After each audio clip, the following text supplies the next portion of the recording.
Hi. Was this thing on? He's coming to life!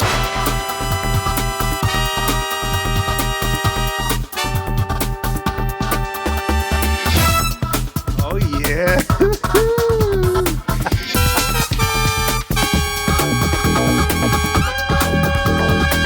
550 milligrams of Jesus, 160 milligrams of Chickum. I don't even know what that is. You might want to get that checked out. What? Oh, is this a show or something? So we're here with Teddy Kumpel in New York City, and we're going to have a lot of fun today discussing all kinds of cool stuff with music and guitars and touring and trying to get our head around all of this new way of life and this new normal and dealing with technology. And so stay tuned. We're going to get in and out of a lot of subjects. Where exactly do you live in New York City? You don't have to give us your address, but 722. I live in Carroll Gardens, Brooklyn, which is sort of like adult Brooklyn. I moved in here when it was only Italians and musicians. But now it's become like all brownstones that are green renovated by Wall Street types who all moved to their country homes for the Corona season. Now it's a joy. All the rich yes. people are gone. It's like, oh yeah, it's like the old days. Nice. Yeah. And you live in the rich part because our viewers should know you've been touring with Joe Jackson. Yeah, for the I'm so last rich. few That's why I live years. here. I got here before it was rich. Yeah. I've been here 22 years Wow. in the same apartment. Yeah. I don't remember us ever really hanging out. I lived there in 98, 99. That's when I moved here. That's when I moved to Brooklyn. Before that, I lived in Manhattan. We should get to this very important part of our show that kind of gets us in nice relaxed state is the tonic of the day. Quench my thirst, baby. Got to get liquid inside me. Quench my hot spot. Don't stop. Burning, yearning for my thoughts. So Teddy, what are we drinking today? Man, I got this water. It's really, really good. And we don't know it's water because I can't see through that impressive mug. Yes. There's 2 bottles of tinctures that I have that you add like a half a teaspoon into your water and drink it all day. It has magnesium and it has iodine. It has a whole bunch of minerals in it. How did you know to do that? Where did you learn this info? I went to a medical masseuse because of my cervical spine neck issue, and he told me that that would help my nerve repair, getting all those things right. Also, I had blood work done, and all my shit was like all... So... Have you noticed a change? I do notice I have more energy, but that could be attributed to many, many things because I changed a whole bunch of things at once. Yeah. So I don't really know which one is working, but something's working. I went ahead and did lemon strawberry water. Oh, yeah. That's And good. I actually haven't done that before with the strawberries, but look how colorful that baby is. Oh, yeah. That's beautiful. And it'll be like a little fruit cocktail when I get done with it, right? That's right. The last It'll gulp. become all waterlogged and delicious. I do lemon water first thing in the morning before anything else. Wait a half an hour after that. Get your liver kind of flushed out. And is that hot or cold water? Room temperature. My wife is Chinese, Taiwanese, and they don't believe in ice in water. So I've been conditioned to drink room temperature water. That is so interesting too, because I almost never put ice in water, and I did today. And I just thought, it's pretty hot here in Colorado. It's probably 90. So I was like, that actually sounds quite good, but especially in the morning. I'm with you. I really like it room temperature, and that I've left it out overnight if I've gotten it out of the fridge. Or do you know how much water you're drinking a day? I do. I drink half my weight in ounces a day. And I'm not going to tell you what that is.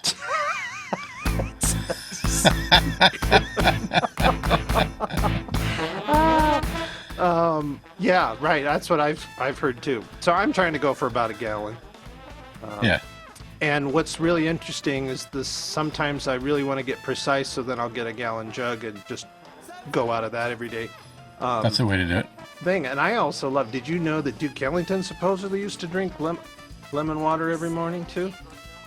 Look what that guy did. I mean, Yeah. maybe I'll write some cooler tunes if I do lemon water every morning. Talk about energy.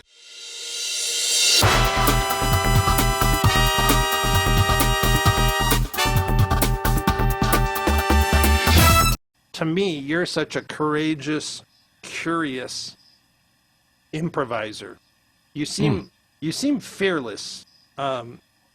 From all the things you've done and the things you do, and now even with this tune, Turbulent Altercation, these tracks, there's kind of, you're one of those people that I really kind of gravitate toward because you have this sort of childlike quality to your character and your music, coincidentally, and there's something like fresh about it. Because I think as we get older, there's that tendency to get farther away of being childlike. Do you feel that way about yourself at all? I mean, I grew up with a mom who was kind of crazy, and she like encouraged us to just play around, and she was hilarious, and just gave us every instrument that we wanted, and said, "Here, do whatever you, yeah, flute, sure, violin, sure, try piano, why not?" Yeah. And we would jam like from age 3. And she had a really, really good sense of humor and wrote all these rags that were funny. She would write like the angry rag and like really expressive kind of things. I was listening to one the other day and I was like, wow, that's where I got that shit from. So I think a lot of my funny and fun and childlike stuff comes from her. Of course, I've cultivated that, and the older I get, the more I realize how valuable that is. And how, when you get older, you embrace your traits and kind of amplify them. Do you know that? Yeah. You know that, of course. I mean, that's an interesting, yeah.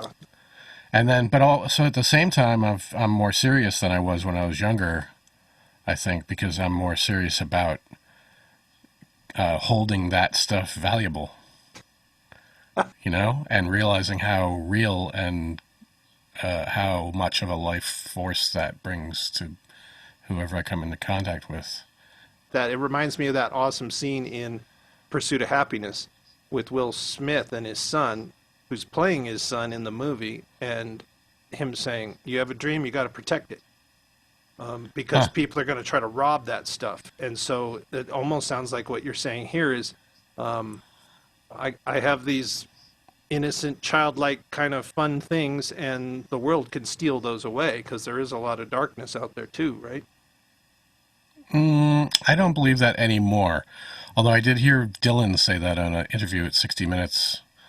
He said, the interviewer, forgot who it was, he said, can you give young people some advice about what they should do as an artist? And he said, never tell anybody your dreams. And the interviewer goes, oh, really? Why? He goes, because they can kill them. I was like, damn. Yeah, I've had some dreams killed. I've been killed in some dreams. That makes sense. Yeah. That sounds like the movie stole that from Bob. Or Bob stole it from the movie. Well, I don't think it's a new concept. No, the more not. you read, you find out what. Just like we said, like, oh, there's this new thing, being really healthy. Have lemon water in the morning. It's like, yeah, right. Ellington did that 60 years ago, and then the whole Chinese continent probably did that 3,000 years ago. Exactly. So we're just in our own little moment. Yeah. Yeah. We're like, we discovered it. Yeah. This is such a fun concept for me, this Sonic Tonic experience, because I'm getting to reach out to people I just love and respect as musicians and people, and then we not only talk about music and talk about your favorite beverage and your health and your thoughts about the world, but then I have them play on one or two songs of mine, which is hopefully a fun concept for them, but it's really fun for me because I know the song and I know how it's kind of had its own little life, and then it's like inviting a friend to stay with you and on a vacation, and then that doesn't always go the way you think it'll go, and it's actually really fun if you're in the right frame of mind. So I sent Teddy the play along track, and then I said, since he's a real guitar guru, or just is really great concept about jazz and actually all aspects of guitar in the facts of really getting inside the instrument and knowing not just chords but the notes, the theory, and then on top of it the actual effects and the pedal boards and all of these cool sounds that he can create. So I knew he would do some of that, so I said, do a couple tracks on this thing, and that's all we said. And then when you're dealing with a person that's lived in music his whole life, he would come up with some really fun things. So I'm pulling up Ableton Live here on our screen. Cool. Look at that. And these are tracks. So these are all different parts that Teddy recorded. And I usually work in session view. I just hit the tab button and you can see all the tracks vertical. It's kind of enlightening to see how something is created. And that's what this show's all about. So I push play. We're going to listen to some Turbulent.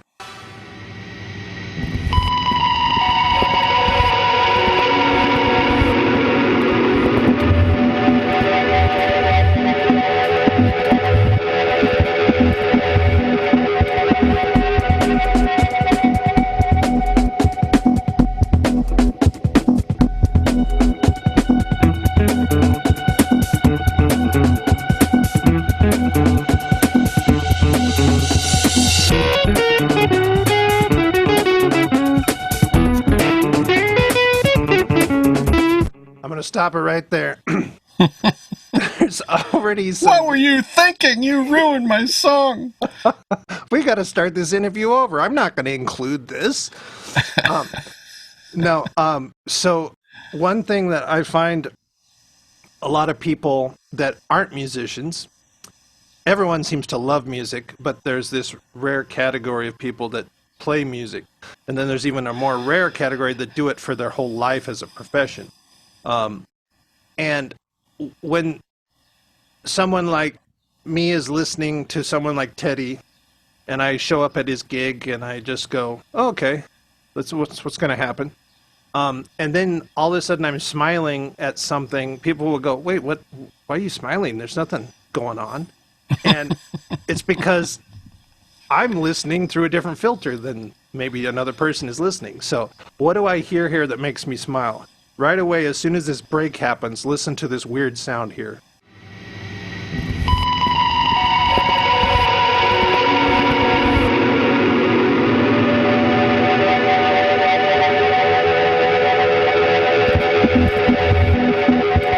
So that's actually Teddy's guitar, and for those of you that are just listening as a podcast, you might not be able to tell that. Here's the track.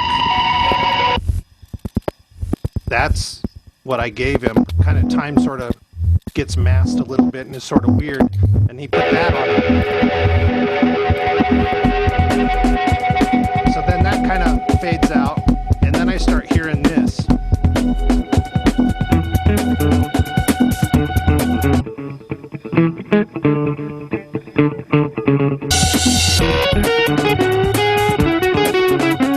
Then I hear that.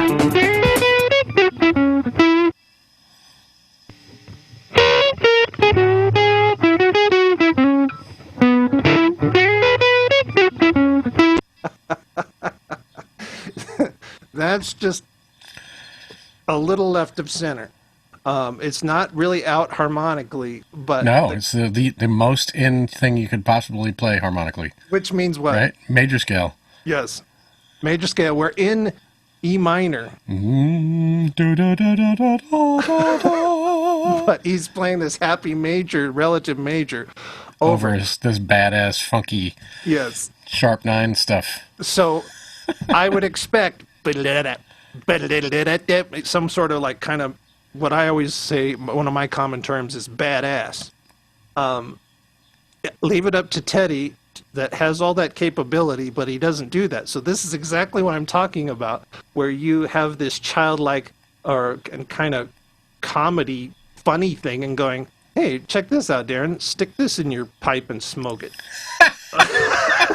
Well, I think it's more like I look for contrast when I'm doing things like this. You know, like I'm listening to the track going, wow, that's really good. I can never play anything as good as any of that. So I'm just going to play something that's completely the opposite of that. You don't have to tell me that. I'm a trombone player. So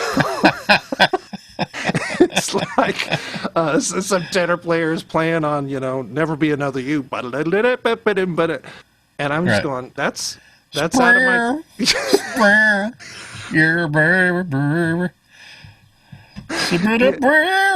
But it still can be, well, that's the term musical, right? You use your creative brain and go, I'm going to do this. So here's what he's doing right here. And so the sound is a little, I think it's quirky. It's very cool. It kind of draws you in. Whoa, it's pretty simple harmonically. And then notice the fill, everybody. Here we go. Even eighth notes.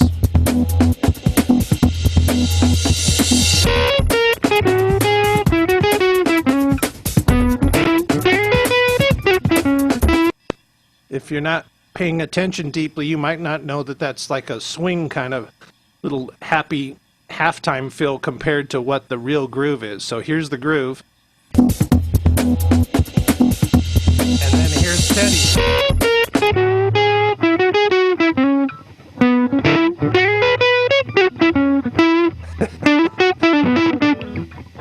Then into the 16ths. So when someone's really listening, he knows that this is a faster 16th kind of funky straight eighth thing, but he's purposely going against the grain with the harmony. I mean, in that it's making it major and that the feel of it is. So check it out, and I'm going to add in this little funky.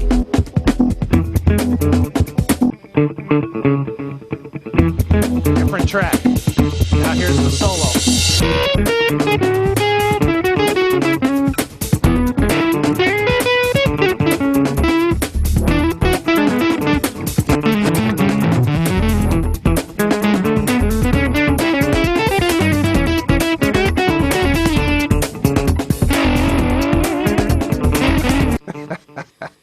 There is a lot of information there. And that's what I think if people, when they get if they listen to a lot of pop or folk music or something, that can be deep on some level, but if it's simple, less things going on, they might consider, a lot of people think jazz is kind of crazy.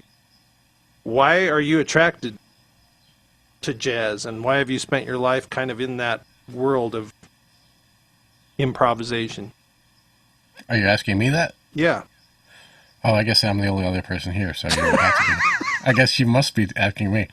I'm not really a jazz guy. I'm like a everything kind of guy. I mean, I love pop music. I love so much pop music. Yeah. Really, really influenced by it. And reggae and, I don't know. Yeah, pretty much any kind of music I can be influenced by. But why do I love jazz? I love the freedom of jazz. I love it. Your job is to express yourself and kind of create something new, or at least in the style of whatever you're doing, and provide some sort of personality. I think that's all there really is to it. That's just my normal sound. Yeah, and what do you have it going through, or what is the signal? I don't know. There's a fuzz box and a amp thing. That's it. So pretty dry, pretty plain, basically coming from your guitar. What kind of guitar do you play usually? I have millions of guitars that look like this thing. Because everyone does need a million guitars. It looks like this. Nice. That's the one I played on your thing. This is actually a prototype of a Fret King guitar. Fret King is a guitar company, and I found it on guitarfetish.com for $100. And then I finished it and bought some green stuff to put on it and put all the hardware on. But it kind of is your sound, your voice. I have a lot of guitars, and they all have slightly different tinges to them. I don't think the guitar has much to do with where my voice comes from. Mm-hmm.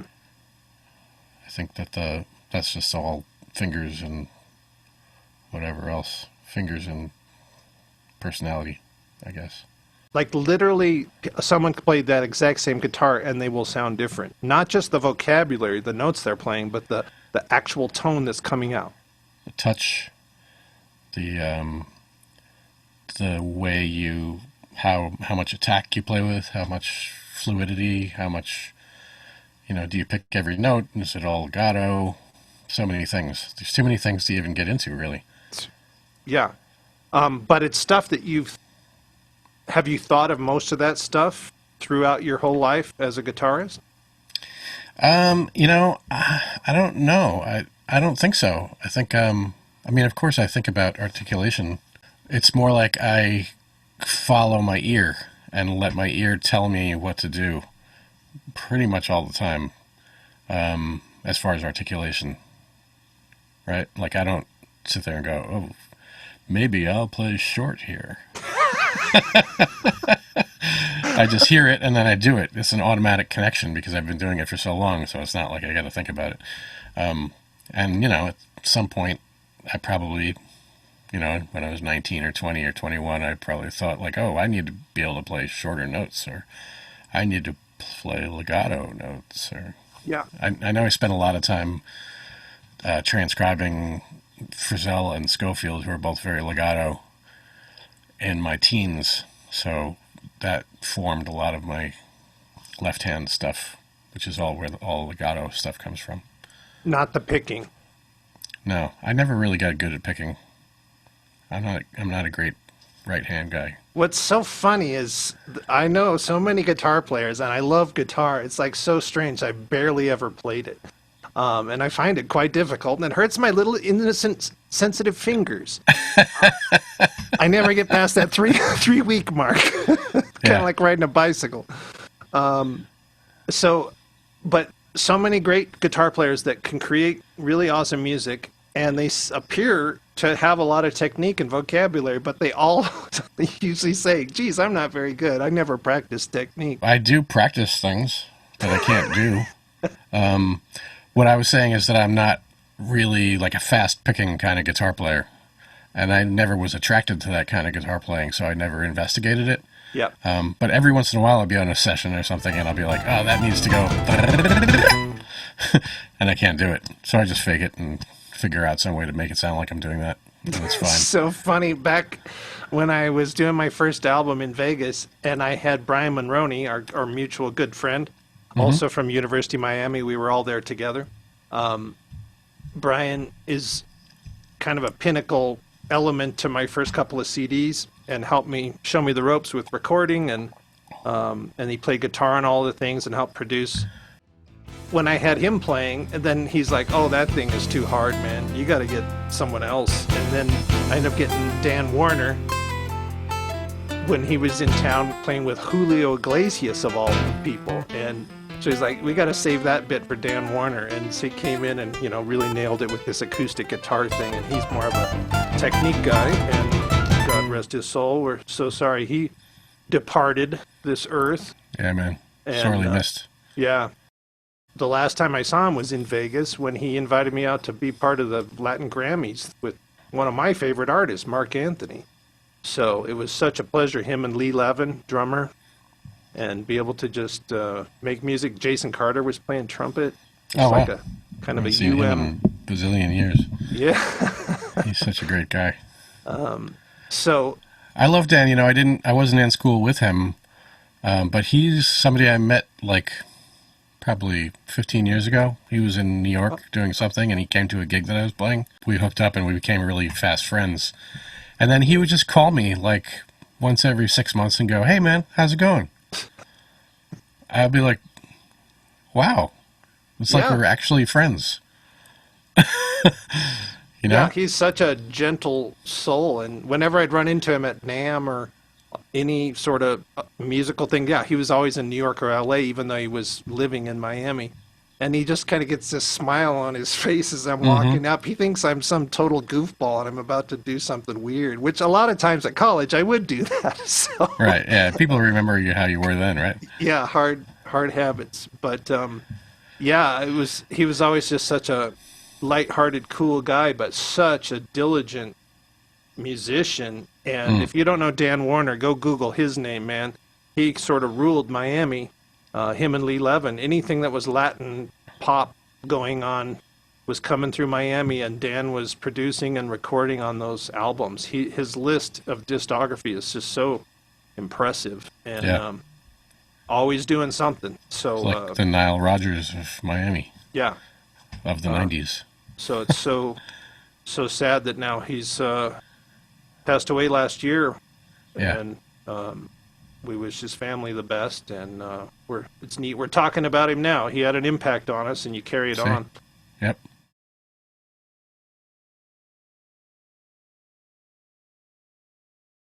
I don't think anybody who's operating at a high level of improvised music should ever be satisfied with where they're at. Otherwise, you don't keep learning new things and getting better, right? You know? I mean, 100%. one time I played pool with Michael Brecker at a wedding. It was him and his daughter, and they were like hiding from everybody in the basement in a little room with a pool table. And I went, "Oh, hi, Michael." Because I walked into the room because I wanted to get away from the people too. And I said, "Man, you're one of my favorites. Do you know that my ringtone on my phone is that one lick in pools, your pools solo that you play that goes."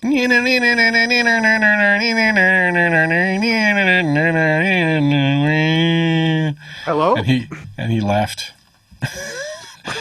And I said, so what made you play that? He goes, "I don't know. I was listening to some stuff." I said, "Do you practice all the time?" He goes, "Yeah. I'm never satisfied with anything I've done in the past, and I'm always trying to find something new." And so I don't know. I heard that pretty young from him, and I think that's right. That is right. Perpetual student. Yeah, and Coltrane was the same apparently, and now we just had the great Steve Grossman pass away, and everybody's talking. He's the bridge, really, Yes. between Coltrane and Brecker. And Right. and now I just read last night that Liebman was saying that they were all in agreement back in the day that Grossman had the most going on. Oh he yeah. said. I mean, so much stuff. And He didn't seem to record a lot. yeah, no, there's minimal albums, but the ones I've heard that I knew, and the first one I heard was his debut with a 73, Some Shapes to Come, and it's that funky, just going off on D minor for Yep. 8 minutes. And just, I don't know what it is when someone sounds like they're just making noise, which I think a lot of people, if they're not into jazz, they might think it all sounds like noise. So there's different levels of it. But I've really thought about that. What is it about someone like Grossman and Brecker that when they're going crazy, why is it appealing? I'm just interested in the next thing they're going to say, and how is it relating to what the other people are saying that they're playing with. It's a cool conversation. I mean, to me, I'm always gravitating towards the players like Steve Grossman and Michael Brecker and Schofield too, in some ways. Oh yeah. That just sounds like they're making soup of all their influences, and I'm not aware of it. You know what I mean? Like, I'm hearing this person's personality full on in their voice, like really their tone and their sweat and everything's coming out of whatever they're playing. And if you analyzed every single little lick, you could trace it back to something that, you go, "Oh, that's that lick from that Dr. John record, except it's played a tritone away." Stuff like that. Yes. I mean, and every single thing that you hear in any of those guys' solos could be looked at that way. But then when you hear it, it feels like a whole thing. It doesn't feel like contrived in any way. And I think they've digested all their influences so much into their being, into their DNA, their musical DNA anyway. I don't know if your actual DNA has music in it. Maybe it does. Maybe it does. But, but when you digest stuff like that and in a deep way, people, they don't hear. You're not borrowing anything. You're stealing it. Right? And I think that's a great thought to digest for people, and going, no one's really creating something necessarily new. The only reason you can do this stuff is because other people have done versions of that. What makes, I think, a person unique is that your mind and your personality and your love of certain things has made you gravitate toward these certain elements, and then they're a melting pot inside your brain.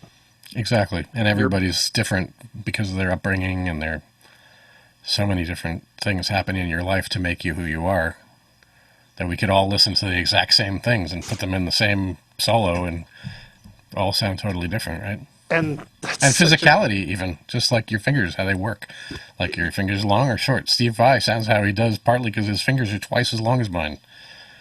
I love watching him play. It's just so... He's incredible. It's like a little ballet with his fingers. It's kind of, whoa, these sweeps, and it almost doesn't seem like those sounds could be coming out of the guitar. Incredible. It's so eloquent. Like, yeah. I shook his hand. I shook his hand once. I was like... like his hand ate my hand. You're like, I'm a little boy. Can I have some more? I was like, hey, Steve. And I was like, oh, okay. One thing about Steve Vai that's really inspiring to me is that I might, everyone has their areas of their life that they could grow. And you hear him in certain contexts, and you just think that's kind of a crazy heavy metal guy. I love your mug. Yes, I see it front and center. 5 eggs of Christmas. The 5 eggs of Christmas. Oh, that's good. Yeah. It's Teddy's friend Bob, who they've been doing live streams together, and you just have to watch about 30 seconds of one of those, and you'll understand this mug. And then you'll be done. You have to watch 30 seconds, and then you'll be like, no, off. No, but that's a good point. No, that's not necessarily true. You got to go a little deeper. And with Steve Vai, it's like you might make this thought that, oh, he's kind of just a crazy heavy metal rocker. Right. And he is. And then in my mind, I don't know why I thought this or where that got planted, but I was into jazz and Charlie Parker and Miles in high school. I was lucky enough to be influenced by that. So then I kind of was thinking, Metallica and Iron Maiden and all that. That's a little too much. A little much. Since then, I've listened to quite a lot more of that, and then then I hear Steve Vai. He has so many videos and talking and interviews, and he is one of the smartest dudes you're ever going to meet. So he's choosing to play simple power chords for that song for that moment. But then you go, have you listened to this? And when I was at University of Miami in the Passion and Warfare, somebody played me that at the Swami Palace. Did you ever go to a party there? Of course. At a house? Dressel and Tim Reisig and who else has lived there? Ben Stivers, did he live there? Ben Stivers, yeah. The Swami Palace. With the giant spiders on the trees outside? Ugh. I don't remember that. Yeah, that place was crazy. I remember them putting that on, and I'm just going, party over for me. I was just standing there right by these crank speakers and going, I have to go buy this album tomorrow because this is some of the coolest thing I've ever heard. So it's really neat to not judge a book by its cover, Sure is. I just want to point out a couple more things with this because this track is really interesting. That the fact that I give it a basic backing track to Teddy, and then he recorded 3 tracks: a lead guitar, a rhythm guitar, and a space guitar, which is like these random effects. And the random effects are this.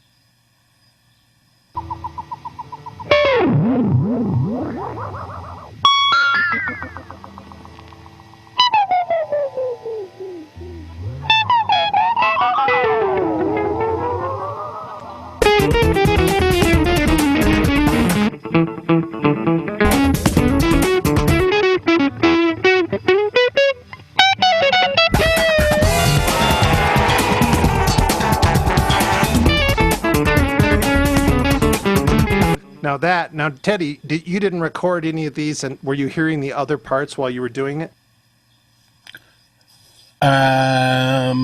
You mean, I recorded the rhythm part first, and then I recorded the lead part, and then the effects part. And So the you effects were part, I kind of played around what I did.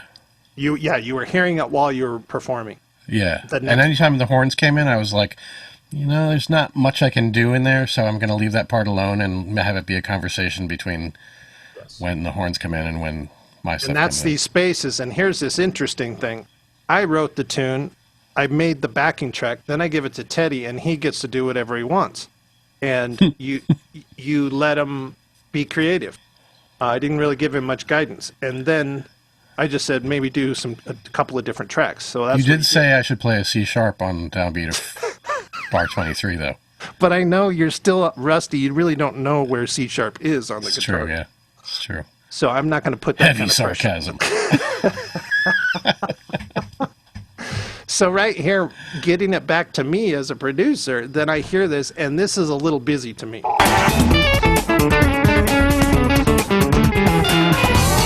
And then, so what's going on?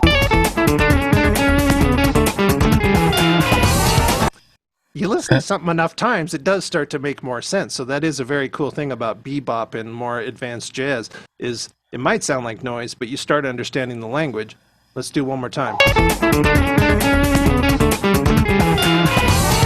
So there's that weird thing right there, right? So Yeah, that could be muted or moved back or something. I literally can highlight it I've been deactivated. and you deactivate it. So at the end of this lick, you don't hear that meow, that little cat. So that's all clean now. So I like that, and almost, it's kind of like I wouldn't mind hearing one of these comping things by itself. Sure, yeah. So sometimes it's so cool in Ableton where I can just like grab this. You can do this in any DAW, but I mean, then I can just move it over. So now Teddy didn't play here, he played there because I told him to go over there. So check how cool this is.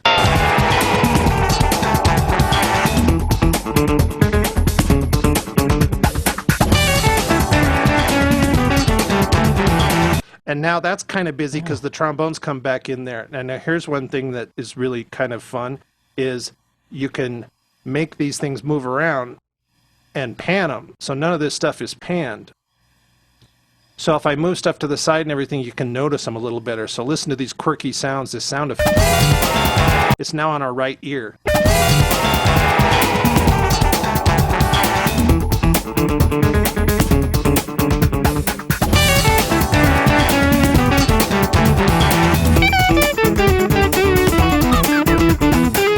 Like we hear that little more because it's on the right.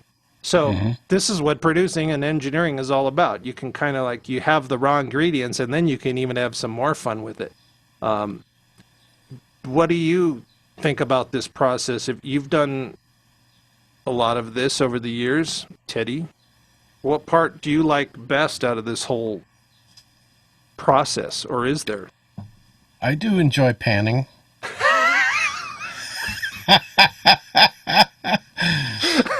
I like the panning. I don't know.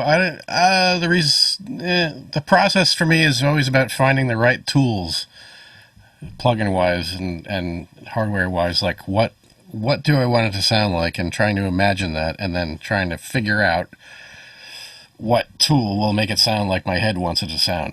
And it's really an emotional thing, right? For me, is I'll listen to it and kind of think about what kind of emotional impact do I feel I need from this that I'm not getting. It's always like kind of a reverse process. It's not like, I'm going to do this, and then I muscle it into that, right? It's more like I just put all the tracks at 0 and go, okay, what's missing? Why does it sound bad? Okay, turn that down, turn that off, turn that, pan that, do this, okay, and just follow your instincts. And I think over time, as you do it more and more, you start to develop those instincts, and you have a sound in your head that you're going for, right? And it is sort of like improvising, mixing. Of course. And actually improvising and composing are the same thing. Right. It's just at the speed at which you do it. Composing has more editing to it. After the fact, you're really sculpting this beautiful piece of art. Boy, man, there's a lot of wisdom in that last minute of what you just said. What did I say? People should go back and check that out. Seriously, man. This is like exactly the kind of stuff I think people need to hear. Is it's led earlier, way in the beginning of the interview, you said you led by your ear, which I'm a big component of, rather than your brain. And then maybe even more than that, it's led by your emotions. So you just said you kind of try to be a blank slate. At least this is what I'm hearing you say. Try to clear your mind, get in a nice Zen, and go, what do I hear and what do I feel and how do I want to make the music feel? And it seems like it sounds like easy in concept, but that's hard to do when you're on stage and playing with 10 other people. Sure. I would add to the Zen thing that I do think clearing your mind in the morning and meditating a little bit here and there and trying to find some quiet in the world and go inside, helps all these things. I think having a really incredibly busy life and having a lot coming at you you got to cleanse kind of daily just to, get that shit off me. Yeah, that's so right. I've noticed that myself, and I just heard it last night. Joe Rogan had a guest on, and now I forget the guy's name. I'm embarrassed to say Andrew something. And Anders Osborne? No. Oh. I'm only thinking about guitar players, of course. I'll put it up here because it was basically saying the two main areas that they're looking for massive productivity in the brain is intense focus, and then the exact opposite of that, which is sleep or a non-space, non-time frame of mind. And I've never heard it said quite like that. And I literally have just felt that in the last few days when I've gotten awesome sleep. And then I'm like so alert and can get in and do my things. And then when you're tired, you can't do it. So to keep pushing through and then work, I don't think that's the most productive way. It's like I'm trying to give into that and go, I need a nap, or I got to like go sit outside and kind of decompress for 15, 20 minutes, and it does do work, and they're saying scientifically it's being proven. Totally. And when I mix, I'll do what I think I can do, right? And that's like 85% of the work. Like, oh yeah, those drums are too washy, and I'm gonna gate the toms and do this, and it needs this kind of room on it, and so usually all about the drums. Everything else is sort of like, oh, put it up and go, oh, okay, right? So, and then when I get it to like the 85% mark where I'm like, okay, that's pretty good. I know that I have another week of work on it, but that work will be like listening to it in other headphones, walking around, and then just kind of writing notes on my iPhone. And then I come back to the DAW, and I do those notes without thinking about it. Yeah, it's a day later. Yes. And I just do them. I don't think if they're right. After I do them, I listen to it and go, okay, yeah, that was a good impression I had. And then I print it again. And then the next day I wake up, listen to them again in some other place in the car or something, or, and just keep doing that until I hone in and get that last 20% to where it really feels gelled together and like a thing that's supposed to be. And then you feel good about it. How do you, when they say, as an artist, you never really finish something, you just abandon it. At what point do you feel good about abandoning a project you're working on? For me, there's always a time when I'm like, okay, that's good enough. You know what I mean? And good enough for what? For anything. It feels like a piece of music now. Like, I don't think anything has to be perfect. It can't be, and you're perfect, and I hear it and go, wow, you had the bass that loud, and it's all boomy. You didn't want like that's what's so interesting about it. You're perfect. I mean, so you should please yourself as your own composer, producer. For sure. Yeah. That's all you can do, really. But how do you know when you've gotten there? Because you could still, I've done it. You can still go back in and go, well, I should move that a little earlier and I can make that a little quieter and put a little more reverb on this. How do you know when to stop doing that? I think it's just vibe for me. It's just like, okay, does it have the vibe now?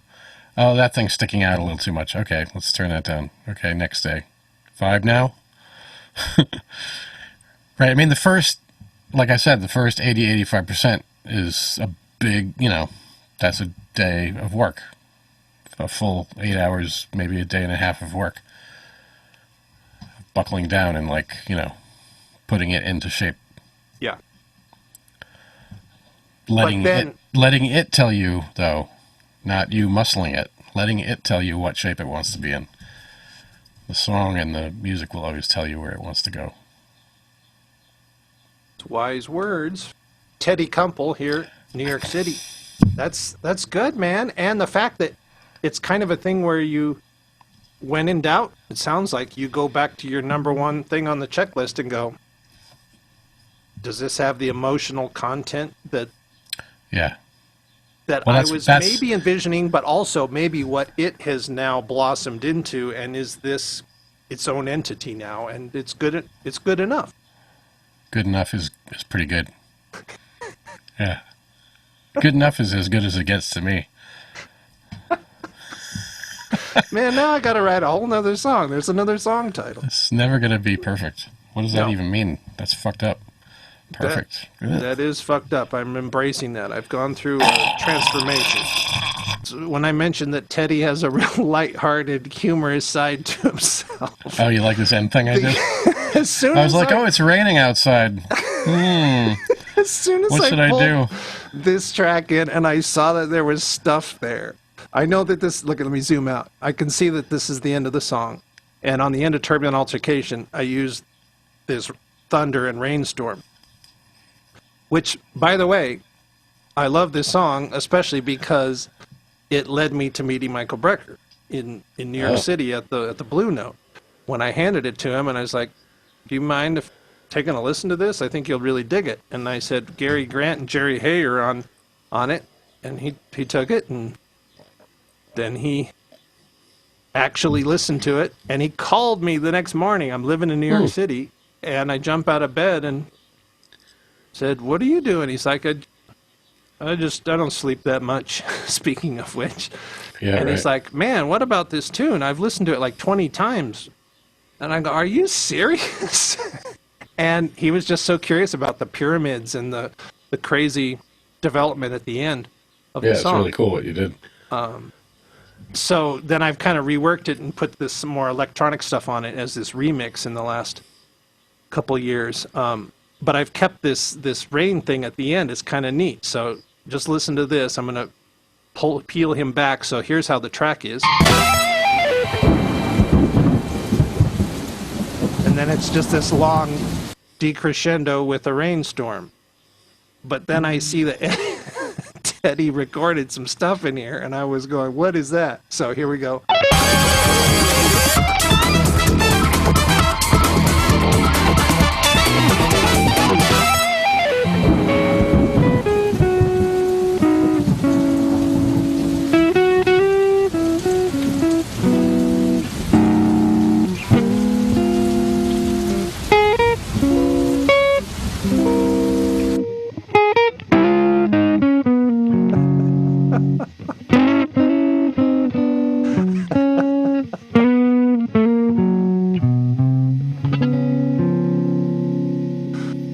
So I just felt like I was on somebody's porch. That's what it sounds like. The song is called Turbulent Altercation. I was like, Teddy is bringing this much-needed antidote. Come on, man. It's all good enough. I think what would be cool is if I had a lot of reverb on there, and then I start dialing it back. Or maybe it should be the opposite. You got to have the porch reverb. Oh, yeah, it'd be very good. Definitely.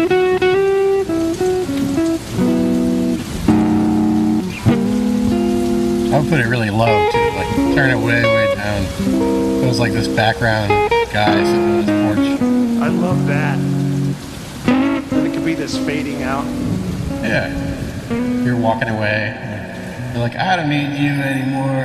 We had a turbulent altercation.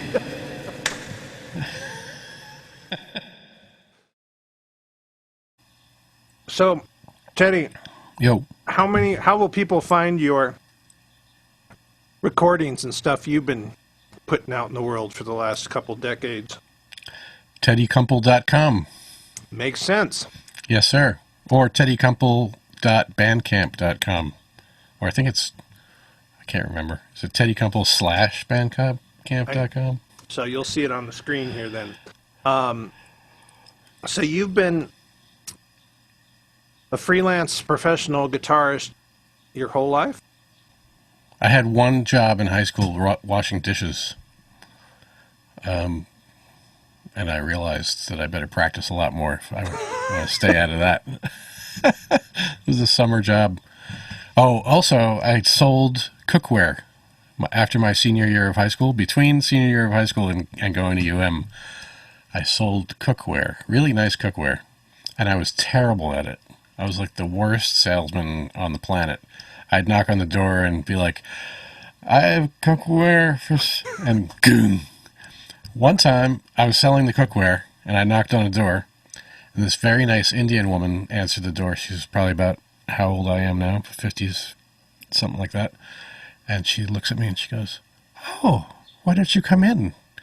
I hear music inside, some Indian music. I'm like, wow, is that music? She goes, oh, yes, why don't you come in? I go in. There's a guy playing tanpura,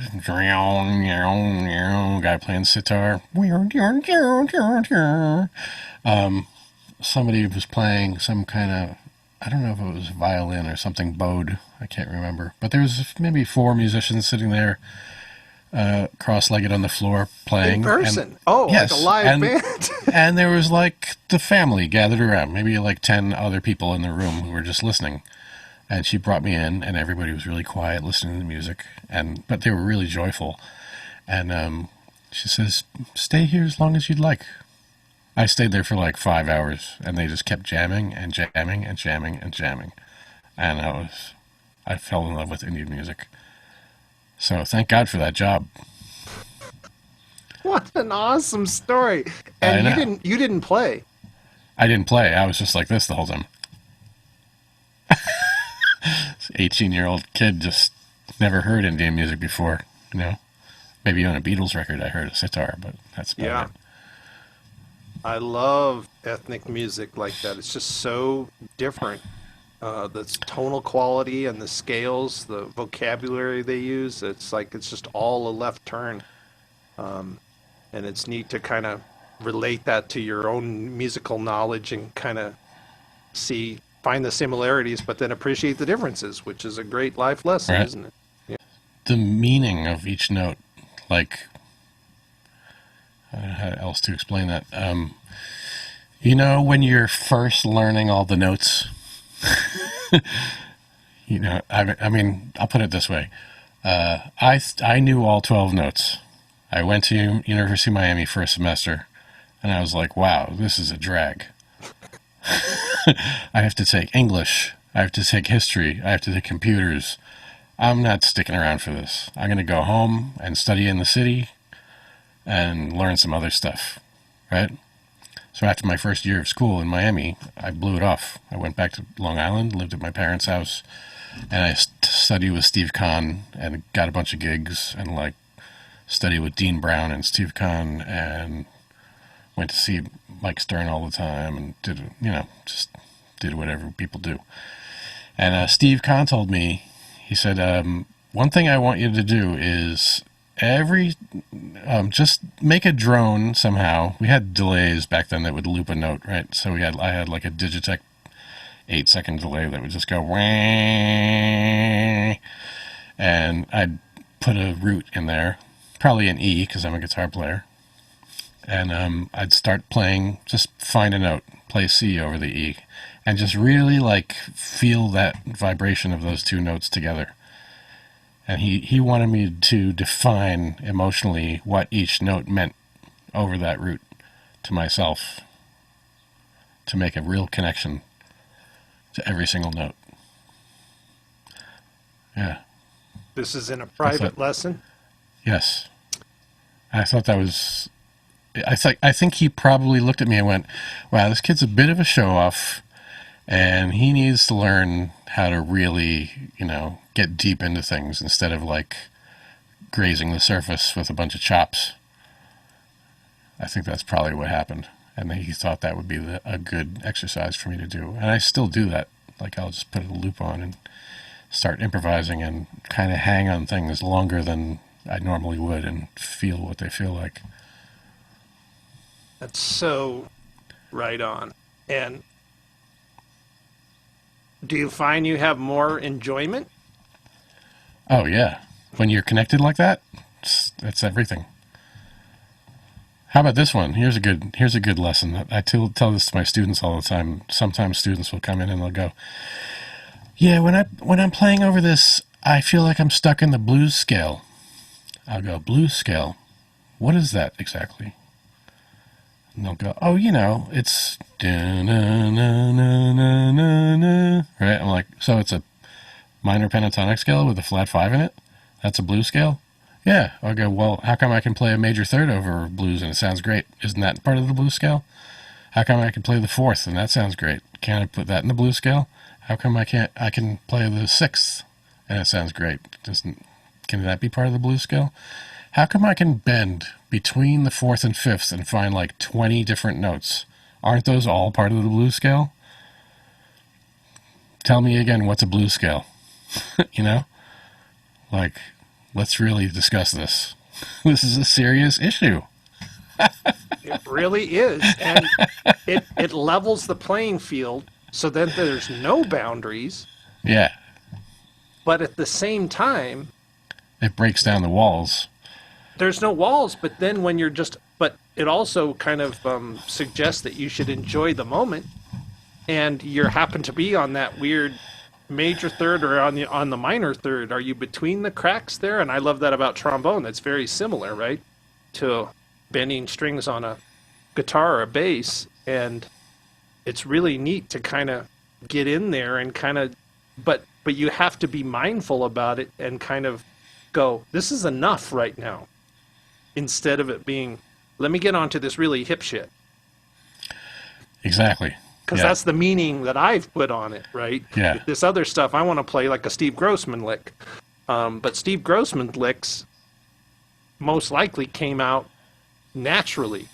That he's in this whole, we're all trying to get to this state of creativity where it's just flowing out and you're not thinking about it as much. And it's hard to get there, but it is a worthy goal. Right. Some would say that's some people have an organic process, right? And it takes them longer to get to where they're going, but where they end up is more themselves.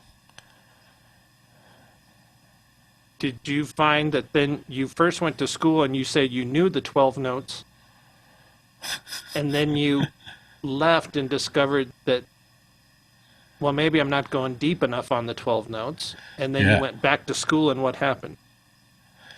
Well, after one semester off, I returned to school, and I thought to myself, well, okay, I think the only way to do this and really get what I want out of it is to not have my eye on the ball of graduating so much as have my eye on the ball of interacting with the students, working, and practicing really hard and kind of immersing myself in the classes that I think will help me the most, and not letting the program necessarily dictate what my program is.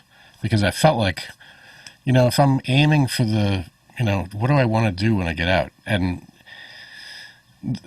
now my opinion has totally changed, by the way. Like, I'm just telling you what happened while I was in that moment. So my thought process was, I'm just going to take what I need and leave the rest, kind of vibe. I forgot what the point was.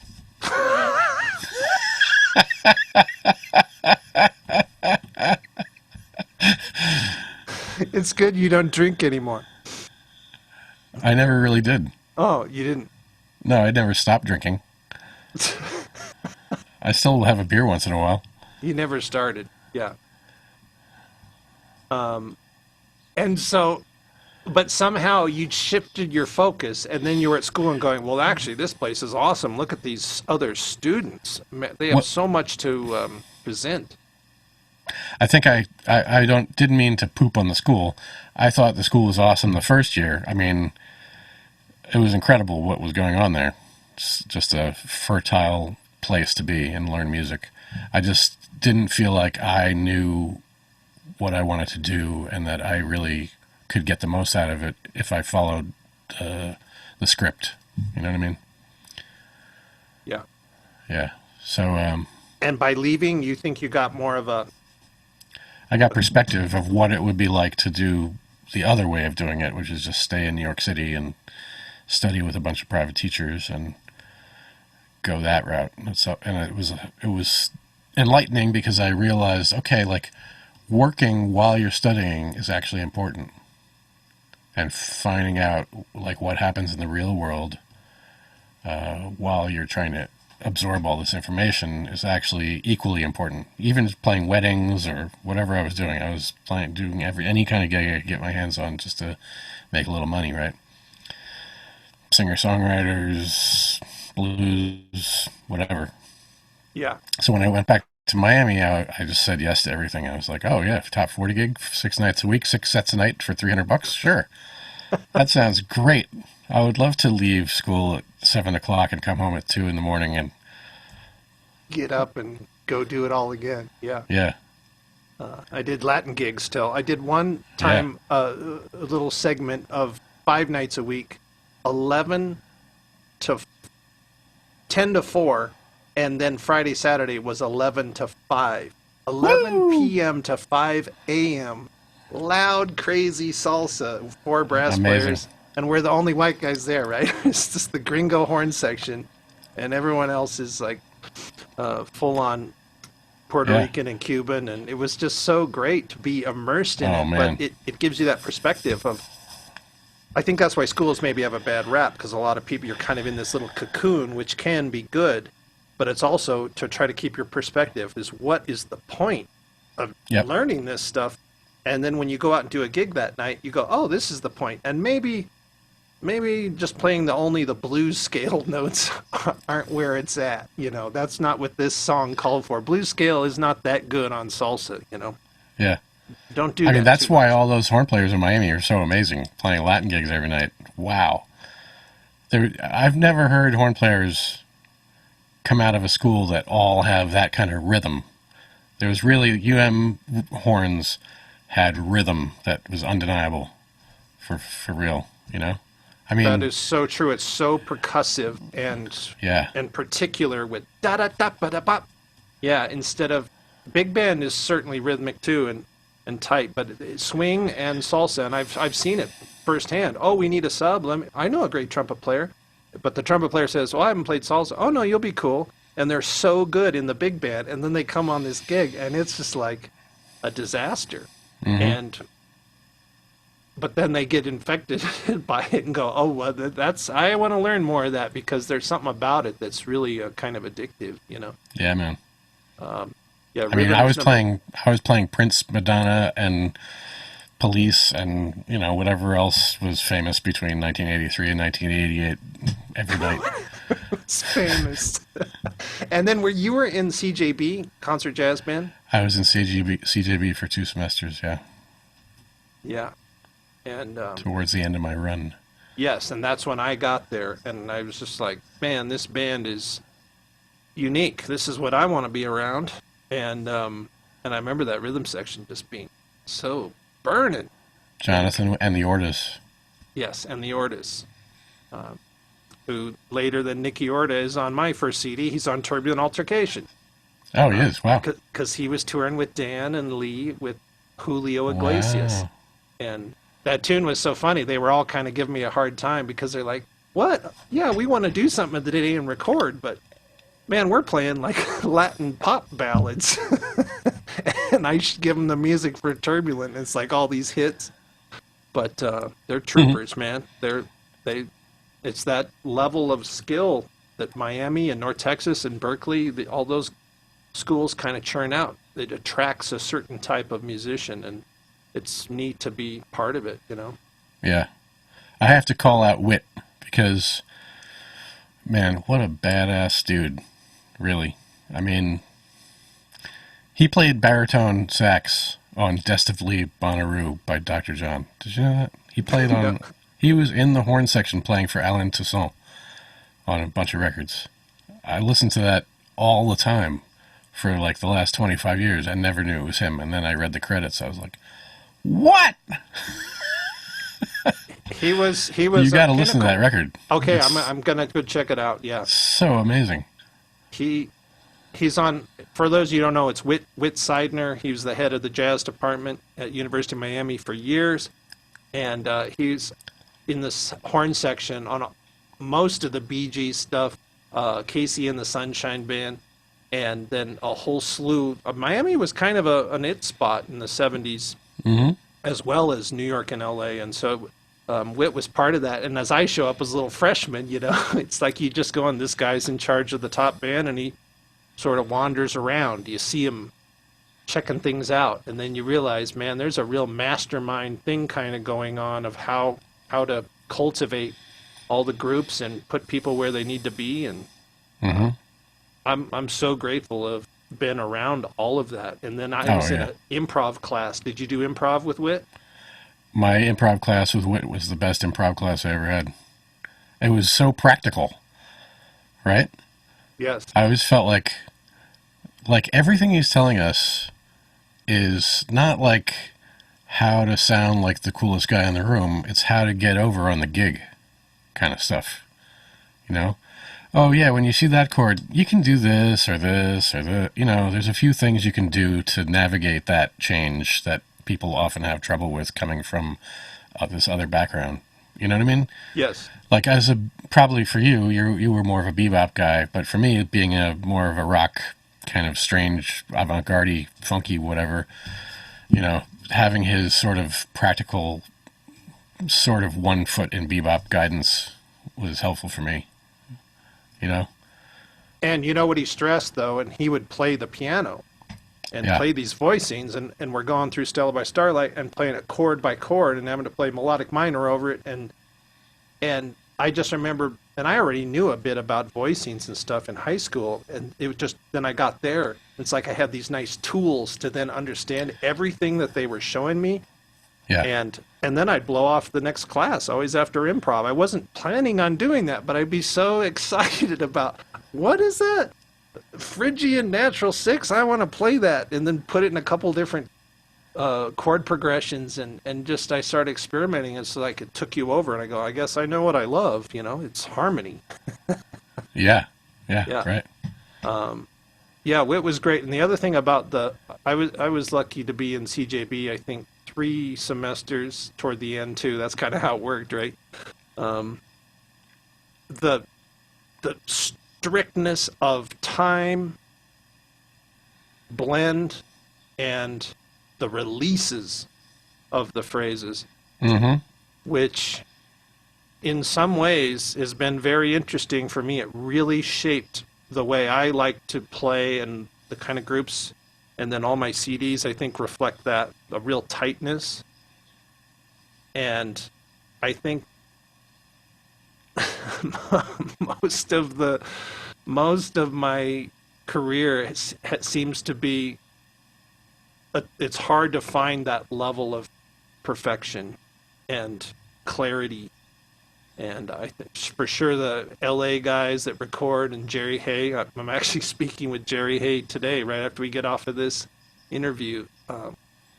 It's like there's a real cleanness about it, and a precise professionalism, which I always have strived for, but realizing that is so rare to achieve. Have you found that as a professional freelancer? You mean with other people involved, or what are you talking about? Yeah, just generally going, you got hired and you go play this wedding band, and there's always some good stuff about it, but a lot of times it seems like it doesn't quite match up to that level of total excitement and professionalism that Miami sort of instilled in me. That's a hard question to answer for me. I haven't done a wedding since 1997 Nice. because of my studio business, you know. But I remember doing those and feeling like, wow, there's got to be a better way.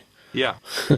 I mean, I think it's really different for horn players, though. If you're like in a three-piece horn group on a wedding band and nobody's paying attention or cares, or yeah, that must be hell after going to Miami and being in something that's really good. But I think also Miami prepared us to be able to bring that stuff as an improviser to a situation like that. Like if there's three Miami guys on a wedding, Miami horn players, right? Isn't it easier to agree on what should happen? Where you're like, you know, this tune is this thing, and do you talk to them and say, hey, when we get to this part, let's go.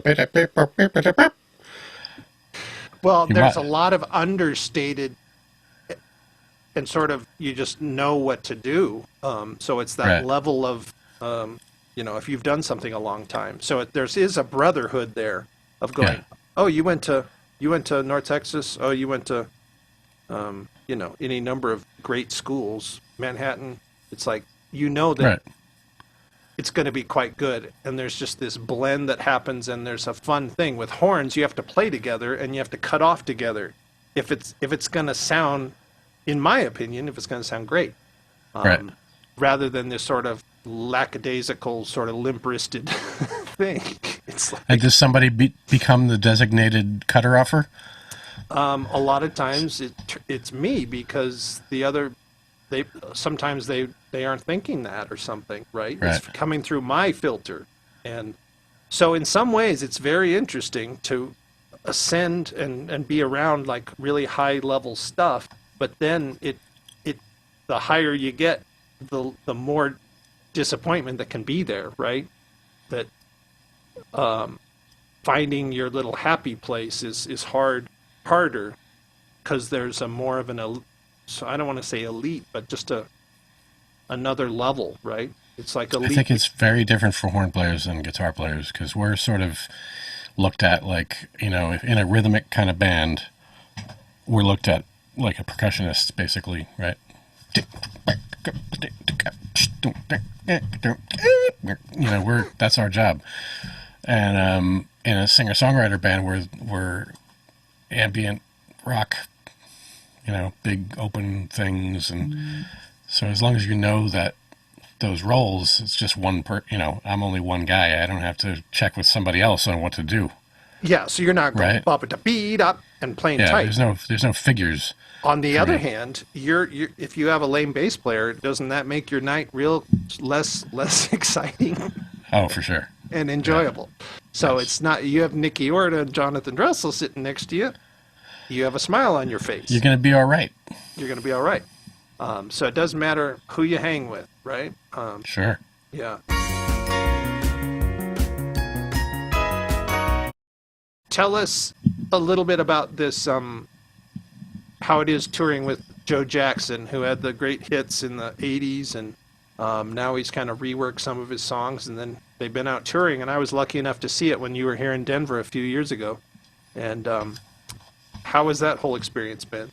That was pretty amazing. That was experience of a lifetime, really. He's, to me, Joe. Like before I did Joe's band, I knew, you know, the first three albums, and I knew Jump and Jive, and I knew the Night and Day album with Stepping Out and all that stuff on it. But I didn't really know what happened after that, Yeah. you know. And he has written amazing songs since between 1986 and 2020. Amazing songs. And his hardcore fans know it. And they look at him like he's right up there with Steely Dan.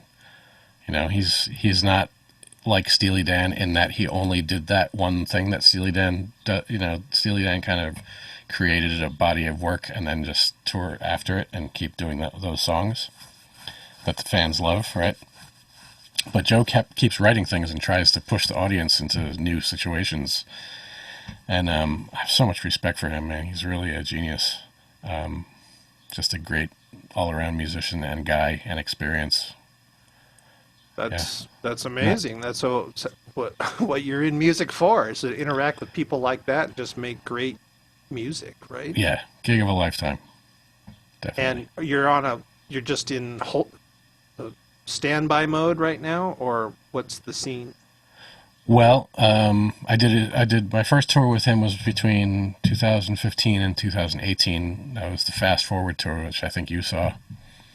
And then we toured for 6 months in 2019 for an album that we recorded together in 2018. The album is called Fool. It's basically just the 4-piece band that you saw live, but all songs written kind of, Joe wrote for us. You know, he kept us in mind when he was writing the songs, so there's a lot of pieces in the songs that feature each person in the band and their personality. And that's really what he requires in the band, is that you bring a lot of personality to the stage. He'll give you a part to play, and he wrote it. He's a composer. He wrote exactly what notes you should play, but he expects you to, like, just play it with as much chutzpah as you possibly can. Yeah, so 2019, we did 6 months of touring nonstop. That was the first time I ever did that in my life. It was very satisfying and very difficult, and all the things that you could possibly think that it would be. And now, you know, I don't know if we would have done any touring this year. There wasn't any talk of it before Coroni's season. Coroni? Who's this thing on? Do you There might have been. I don't know. and so what are you doing mostly right now for income? I have a bunch of students, which I love teaching so much, so that's really been fun to teach over Zoom. A lot of recording sessions. People are sending me tracks to play on. I did one actual recording session for 4 days in a studio here a couple weeks ago, for the first time since February. Yep. So New York is pretty good now. Like, we're pretty open now. But yeah, that's it. Neat. Yeah, still Everyone can cranking away. reach out to teddykumpel.com and yeah, take a lesson. You can tell he has lots of information and valuable skills that Kumpel. A lot of people put the L before the E at the end. Yeah. It's EL. Kumpel. Teddy. I'm compelled to tell you that. Yeah, and you showing it on the screen. And so, Oh, what's this new track that you were telling me about? A new video? Oh, I have a video that I made. That's one of my Corona season things that I did, is I learned how to use Final Cut Pro. Yes. So I just been messing around with that and having my band do stupid things in their house so we can make our Brady Bunch videos, right? But I look at everybody's Brady Bunch videos and I kind of just want to make fun of it. Like, I kind of want to make a real Brady Bunch video where 3 of us are like girls on the left and 3 of us are guys on the right, and then we're all dressed up in different costumes and stuff. You need to take Bob Dylan's advice. Don't give away your dreams. Now people are going to steal Oh, man, it. now somebody else is going to do it first. Oh. Yeah, so anyway, you're going to play the video, I guess, and the song is called Doozy. And we named it that because it's kind of a lopsided groove. It has a misplaced snare drum vibe. And when the drummer's girlfriend heard it, she went, "Man, that song, the last step is a doozy on that one." We were like, "Oh, that's probably a good name for the song." Okay. Yeah. Yeah, and Displaced, I always like to give little nuggets of information instead of we're just chatting as two musicians. Oh, right. There might be non-musicians. Yeah, what does that mean to you, Displaced? It means it's a little tiny bit late. So it's basically, the groove is just boom, bap, boom, bap. Except we go boom, bap, boom, bap. Does it reset every bar, or is the whole thing just keep getting slower? No, the downbeats are always right on. 1 and 3 is always right on, and 2 and 4 is always late. Yeah. And people listen to it and go, "What time signature is that in? That's weird." Like common Very time. difficult to dance to. common Like, display time. I can dance to it. I don't know what you're talking about, man. It is a video. We hope we do get to see you dancing.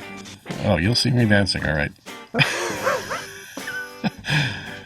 I think Bob is the star of the band visually. Bob, our bass player, this guy, he's got a real problem. He's got real star quality. You can He's tell. got a real problem / talent. Yeah.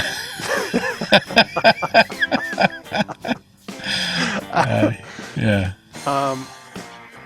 Well, man, this has been awesome. This is so informative. We really like got into some meat of some of these subjects, and it's so what this show is about. So thanks for working this into your schedule.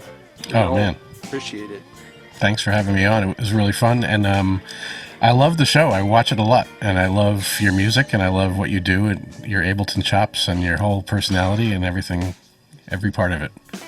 Thanks, man. That means very, a lot. Very grateful to be a little slab of entertaining whatever for you. Yeah, no, you're a special person, and I'm glad to call you a friend, and hopefully we can play in person together sometime here. Yeah, we should collaborate on something. It's great. I'm a fan. Cool. Keep up the good work, brother. Thank you, man. Well, let's be in touch. Absolutely. See you soon. Thank you back. Bye-bye. Bye.